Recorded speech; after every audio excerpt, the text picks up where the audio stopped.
नमस्कार दोस्तों, हमारे चैनल में आपका बहुत-बहुत स्वागत एवं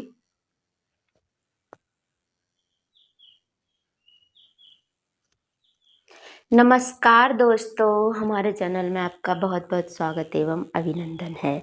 हमारे चैनल पे यहाँ चल रहा है अभिज्ञान शाकुंतलम का चतुर्थ अंक। इससे पहले हम चतुर्थ अंक की 5 क्लास पढ़ चुके हैं। ये आज हमारी लास्ट 6वीं क्लास रहेगी, जिसमें हमने अभिज्ञान शाकुंतलम के चौथे अंक की सारी क्लास को पढ़ लिया है और इसकी कुछ प्रमुख सूक्तियों को भी पढ़ लिया है। तो यहीं पर हमने जहाँ छोड़ा था वहीं से शुरू करते हैं। शकुंतला जनांतिकम। जनांतिकम कहते हैं कि जिसे केवल एक ही व्यक्ति सुन पाए, यानी हाथ लगा के किसी के कान में कहना। हला पश्य नलिनी पत्र अंतरितमपि सहचरम अपश्यन्त्य अतुरा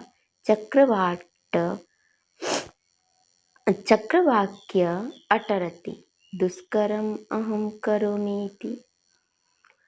शकुंतला अनसुईया से कहती है कि हे सखी, देखिए आप, ये चकवी अपने पति के लिए इतनी व्याकुल है, जिसका पति केवल उससे इतना दूर है कि एक कमल के पत्ते से छुप जाने के कारण, उसकी आड़ में आ जाने के कारण उसे दिखाई नहीं दे रहा है, जिसके कारण वह कितनी बेचैन, कितनी परेशान हो गई है।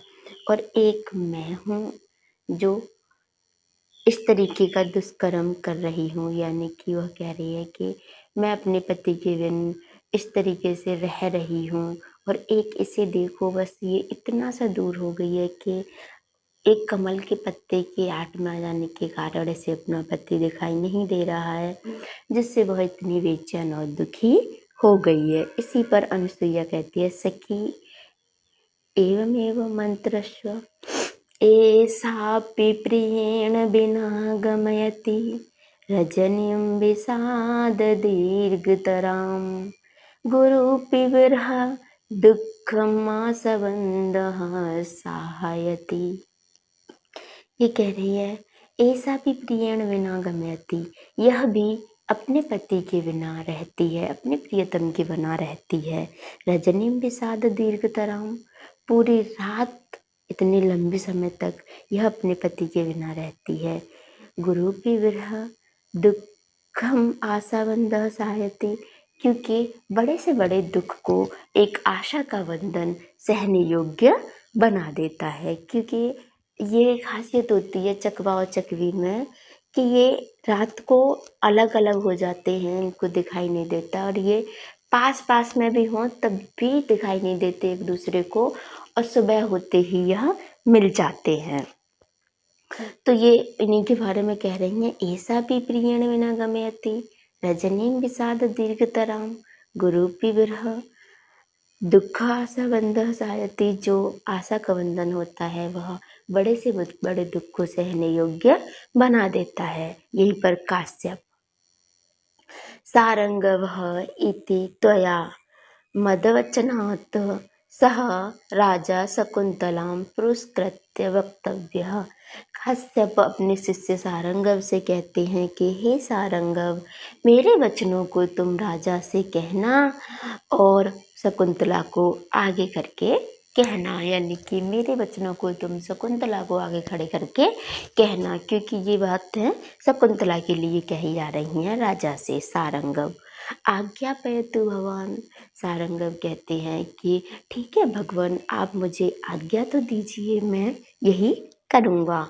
तो यहीं पर काश्यप जी कहते हैं, अस्मान साधु विचिन्त्य संयम धनान उच्चैकुलं च त्वं त्वयास्यां कथं प्राप्य बन्धः विकृतं स्नेह प्रवृत्तिं च तां सामान्य प्रतिपर्तुं पूर्वकम् इयं धारेषु दृश्या त्वया भाग्य अयत्मात्तमः परं न खलु तत् वाच्यं वधूबन्धुभिः। ये कहते हैं कि अस्मान साधु विचिन्त्यत, हम साधुओं के पास केवल संयम के अलावा कुछ और नहीं है। हम साधुओं के पास केवल संयम है और तुम्हारे पास कुल के हिसाब से, धन के हिसाब से यदि देखा जाए तो तुम धन में यानी कि संपत्ति तुम्हारे पास बहुत है, तुम एक बड़े कुल खानदान की व्यक्ति हो और हमारे पास संयम के अलावा कुछ नहीं है।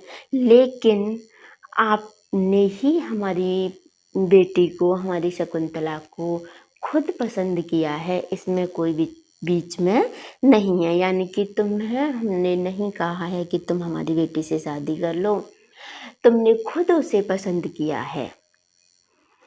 तो इसमें इनका मतलब ये है कि तुमने खुद पसंद किया है तो धन का कोई मतलब ही नहीं है। जैसे कि आजकल भी यही चल रहा है कि यदि प्रेम विवाह हो रहा है यानी लव मैरिज हो रही है तो धन का कोई बात ही नहीं होती। और अरेंज मैरिज में पिता बेटी के वहाँ पर जाते हैं वर देखने के लिए, धन की बात होती है, वहाँ धन बताते हैं कि कितने पैसे लेंगे। और आजकल तो इसे इतना चल रहा है कि 10 लाख, 20 लाख, 25 लाख, जैसे कि किसी चीज की बोली लग रही हो, किसी चीज को देखा जा रहा हो कि ये चीज इतने की बिक रही है, ये इतने की बिक रही है, ये इतने की बिक रही है, इस तरीके की हालत है आजकल तो। लेकिन यहीं पर यदि लव मैरिज की बात की जाए, यदि प्रेम विवाह की बात की जाए, गांधर्व विवाह की बात की जाए, जिस तरीके से शकुंतला का हुआ है अपनी पसंद से, तो बिल्कुल धन की आवश्यकता नहीं होती। पिता भी कह देते तुमने हमारी बेटी को पसंद किया है और हमारे पास इतना धन देने में हम सक्षम नहीं है। तो वो भी इसी भाव का मतलब है, वो भी यही कह रहे हैं। यहीं से लोगों ने आजकल सीख लिया है ये। तो फिर इसके बाद ये कहते हैं कि आप हमारी बेटी को और पत्नियों के बराबर तो सम्मान दे ही, इससे और ज़्यादा बदू उससे ज़्यादा हम बेटी वाले कुछ नहीं कह सकते। इससे ज़्यादा हम कुछ नहीं कहेंगे। जितना आप अपनी और पत्नियों को सम्मान देते हैं उतना तो आप हमारी बेटी को भी दे सकते हैं। इससे ज़्यादा यदि उसे प्राप्त होगा तो ये उसका नसीब है। ये क्या है? ये उसका नसीब है, इससे ज़्यादा प्राप्त होना। इसी पर सारंगव गृहीतम संदेशः। सारंगव कहते हैं कि मैंने आपका संदेश ग्रहण कर लिया। क्या कर लिया? मैंने आपका संदेश ग्रहण कर लिया। काश्यप वत्से त्वम इदानीम अनुशासनीयमसि बनो सोऽपि सन्तुः लोकिज्ञः वयम्।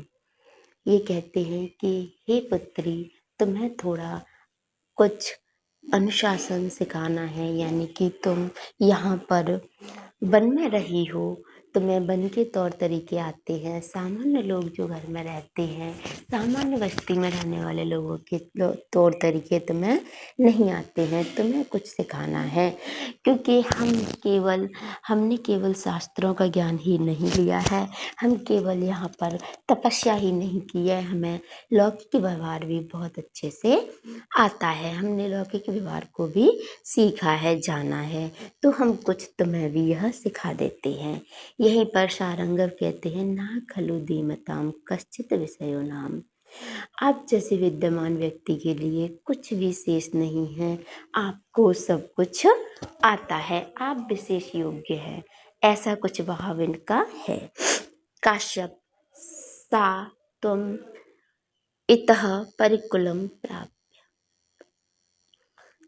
तुम यहाँ जाकर के पति के घर में क्या करना, ये यहाँ पर सिखा रहे हैं। ये एक ऐसा संदेश है जो हर माता पिता को, यहाँ पर इनके पिता ने बताया है, हर माँ को, हर पिता को, ज़्यादातर माँ ये सिखाती हैं, पर आजकल की माँ ये भी नहीं सिखाती।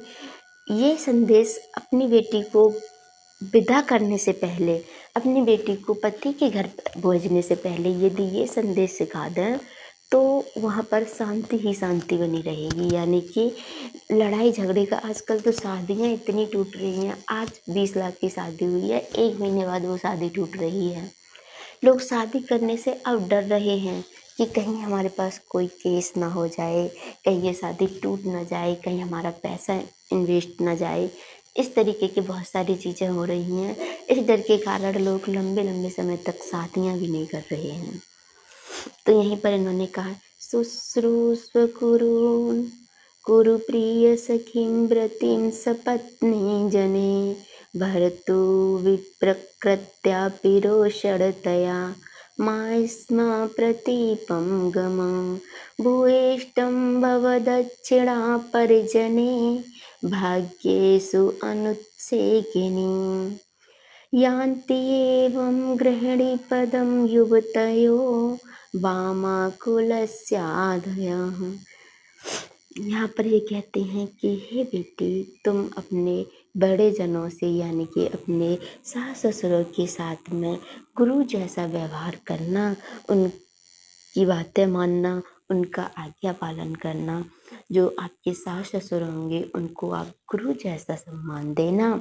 वहीं पर जो आपकी जो सपत्नी जने, जो आपकी पति की और पत्नियां हैं यानी कि आपकी जो सौतन है, उनके साथ आप सखी जैसा, अपनी सहेली जैसा, अपनी प्रिय सखी जैसा व्यवहार करना। जो आपके पति हैं उनकी हर बात को मानना, उनकी किसी बात को मत टालना। ऐसा नहीं है कि पति कुछ कह रहे हैं तुम उसके विरोध जाओ, अपने पति के विरोध मत जाना। और जो आपके यहाँ पर जो सेवक होंगे उनके साथ तुम और उदार व्यवहार रखना, यानी कि ये मत करना कि तुम ये करो वो करो, उनको कुछ ना दो, तुम उनसे अपना ज़्यादा से ज़्यादा काम लो। इस तरीके का व्यवहार उनके साथ में मत करना।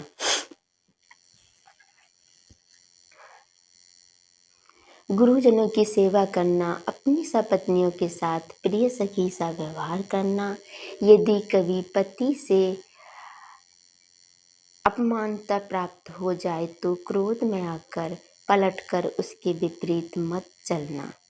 सेवक जन के प्रति बहुत उदार रहना तथा अपने भाग्य पर अभिमान मत करना। ये बहुत बड़ी बात कही उन्होंने, अपने भाग्य पर अभिमान मत करना। ये कुछ वे सूत्र हैं जिसके पालन से युवतियाँ सद्गृहिणी बन जाती हैं, और जो युवतियाँ इसके विपरीत चलती हैं वे कुल को मनोव्यथा के अलावा और कुछ नहीं दे पाती हैं।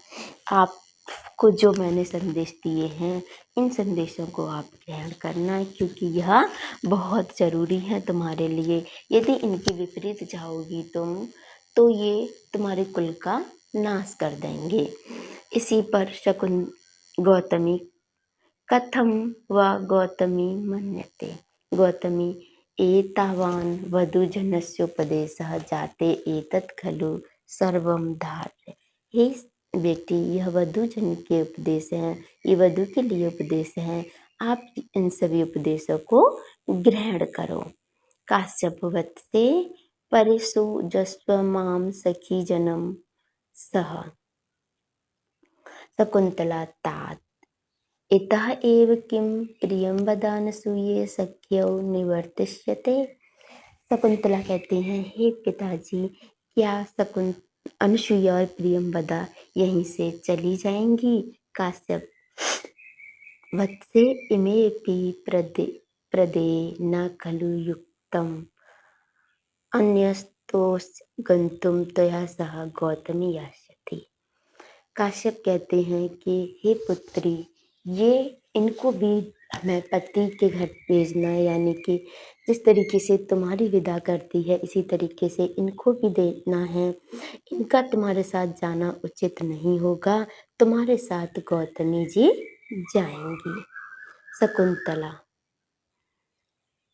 पितरम आश्लस्य कथम इदानीम तात तात अंकस अंकात परिभ्रष्टाम।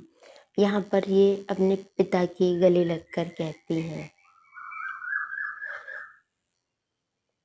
मलय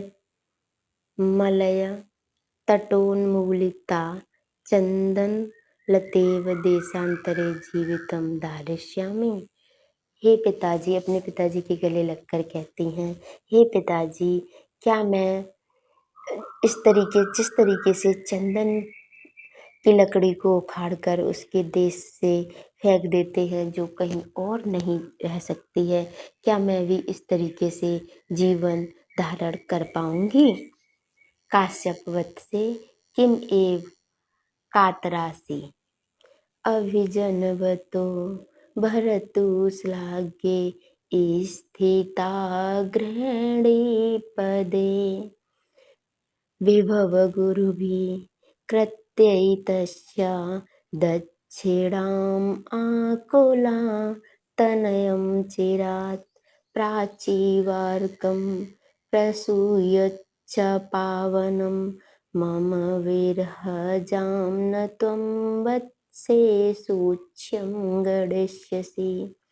हे बेटी, ये क्या कह रही हो तुम मेरे दुख की गणना भी नहीं कर सकती हो कि मैं किस तरीके से दुखी हूँ, और तुम ऐसी बात कर रही हो।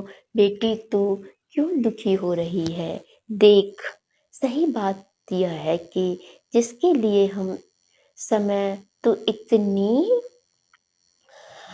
अधीर हो रही है, अपने घर गृहस्थ में पहुंचकर तू अपने उस पिता को याद करने के लिए मुश्किल से ही समय निकाल पाएगी। तेरा पति एक अभिजात वंश में उत्पन्न हुआ है, तो उसकी पत्नी है। पत्नी तो पत्नी तो और भी होंगी, पर तू श्लाघनीय गृहिणी है के पद पर अधिष्ठित है। उसके पत्नी धन संपत्ति और पद के अनुरूप बड़े बड़े कार्य होंगे जिसमें तू सदा व्यस्त रहेगी।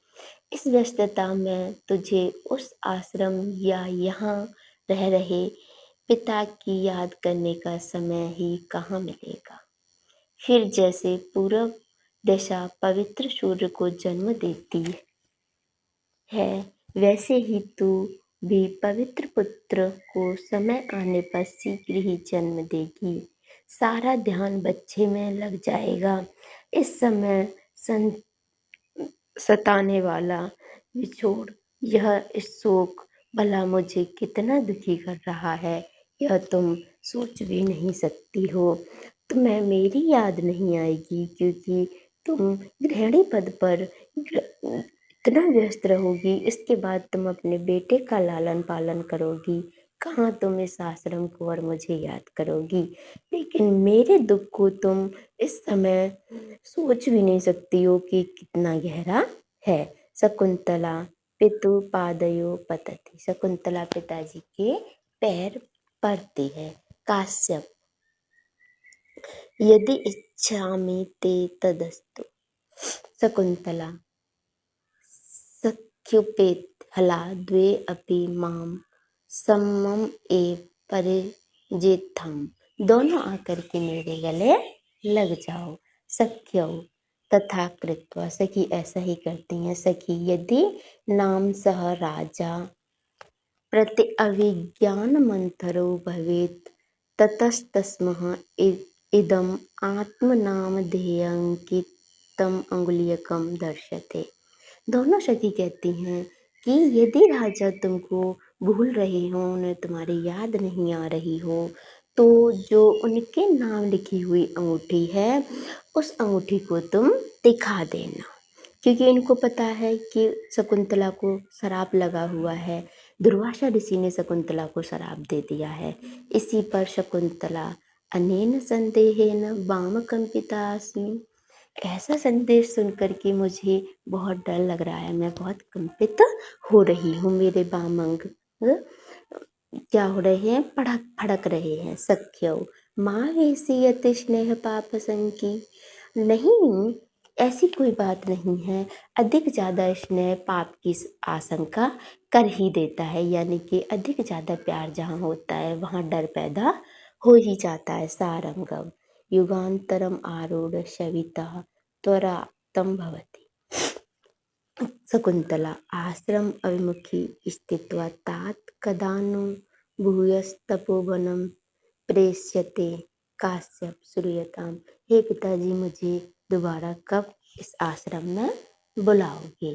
तो यहीं पर ये कुछ इनके लिए उपदेश देते हैं कि ये इनको कब बुलाएंगे, क्योंकि हर बेटी की यह इच्छा होती है कि मैं अपने घर कब लौट के आऊँगी। क्योंकि आपने यदि देखा हो तो बेटी की विदाई जब होती है, यदि हम लौकिक व्यवहार में जाएं, बेटी की जब विदाई होती है तो वो तुरंत जानना चाहती है। वहाँ पहुँचते ही, वहाँ तो उसे इतना टाइम नहीं मिलता, वहाँ पहुँचते ही उसका सबसे पहला जो सवाल होता है, अपने घर जाते ही वो फ़ोन, अब तो फ़ोन हो गए हैं, घर जाते ही वो फ़ोन करके ये पूछती है कि मेरी पत फेरे की तारीख क्या है, मुझे कितने दिन यहाँ रहना, मुझे क्या दिन बाद लेने आओगे पिताजी, मुझे अपने भाई को, अपने माता को।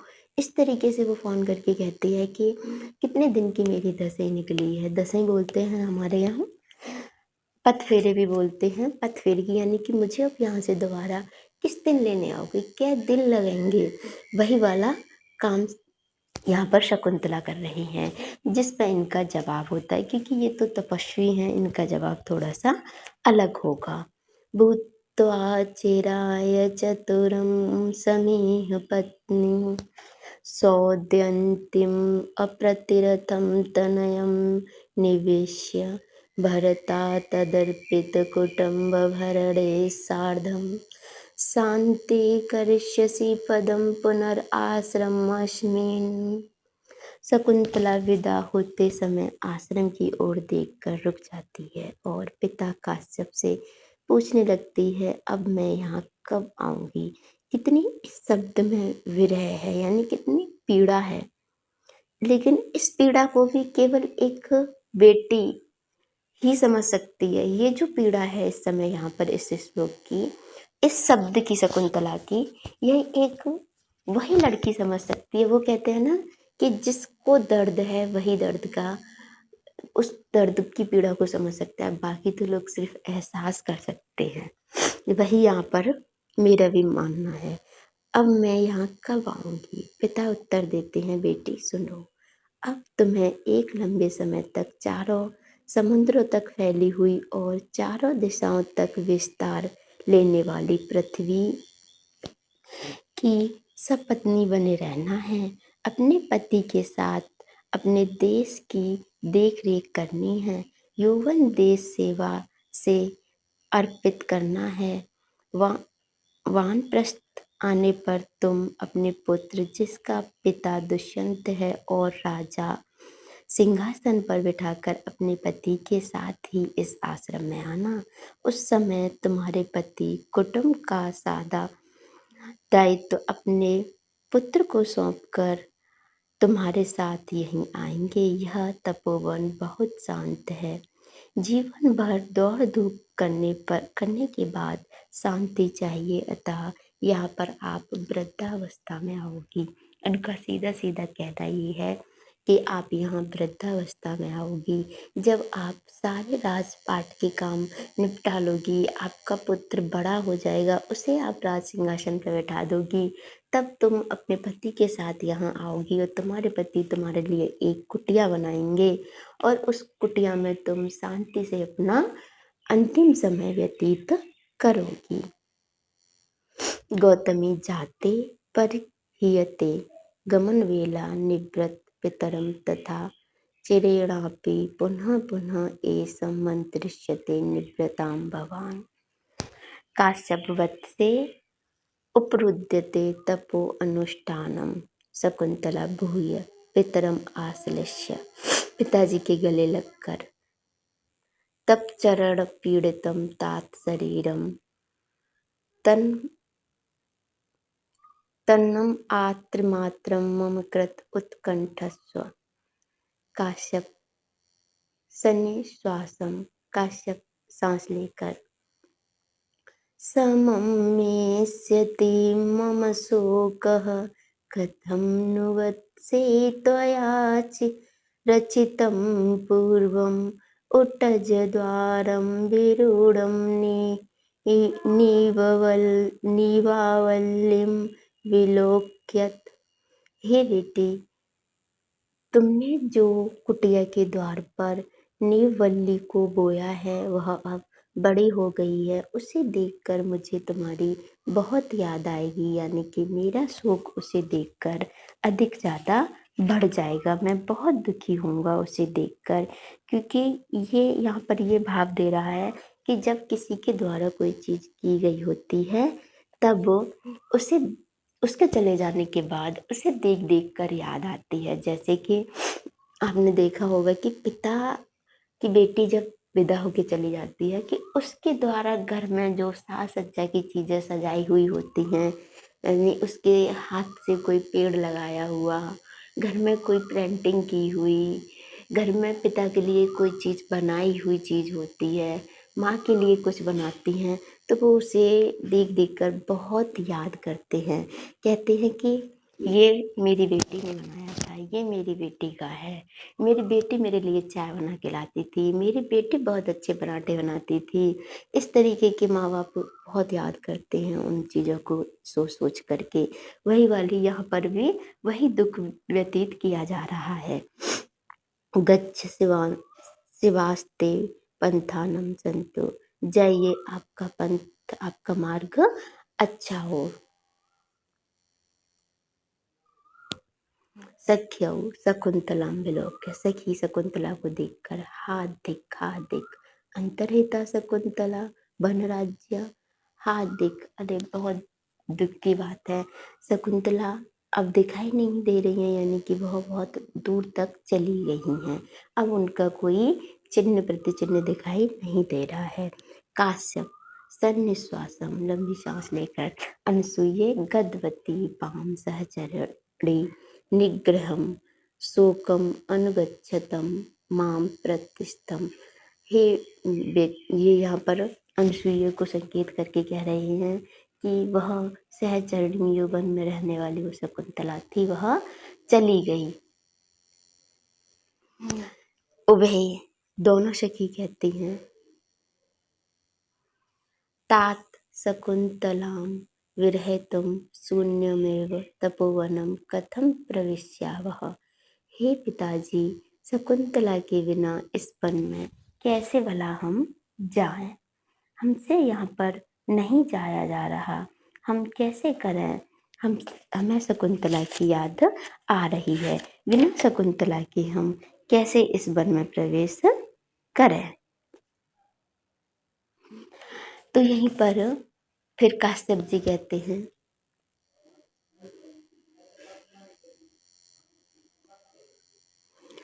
स्नेह प्रवृत्ति एव दर्शनीय सब सविमर्शं परिगृह्य भो शकुंतला पतिकुलं विसृज्य लब्ध इदानीं स्वस्थयम्।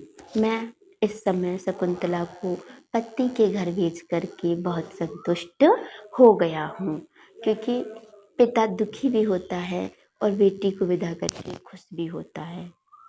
कुतः अर्थो हि कन्या परकीयैव तामद्य सम्प्रेष्य पतिगृहीतुं जातो मम अयं विशदप्रकामं प्रत्यर्पितन्यास एव अंतरात्मा। यहाँ पर ये समाप्त हो गया है। ये एक लास्ट श्लोक है काश्यप जी के द्वारा कहा गया, जो ये अपनी बेटी के बारे में कहते हैं कि बेटी अर्थो ही कन्या परकीय, अपने पास बेटी इस तरीके का धन है जैसे कि किसी और के धन को हम यहाँ पर संभाल के रख रहे हैं। जैसे कि किसी और ने हमें धन दे दिया है हो और कहा हो कि इस धन को आप अपने पास संभाल कर रखिए, ये धन लेने के लिए मैं आऊँगा। इस तरीके का धन है बेटी, यानी कि मैं अपनी बेटी को विदा करके बहुत ज़्यादा वो संतुष्ट हो गया हूँ। इस तरीके से यह कहना चाह रहे हैं।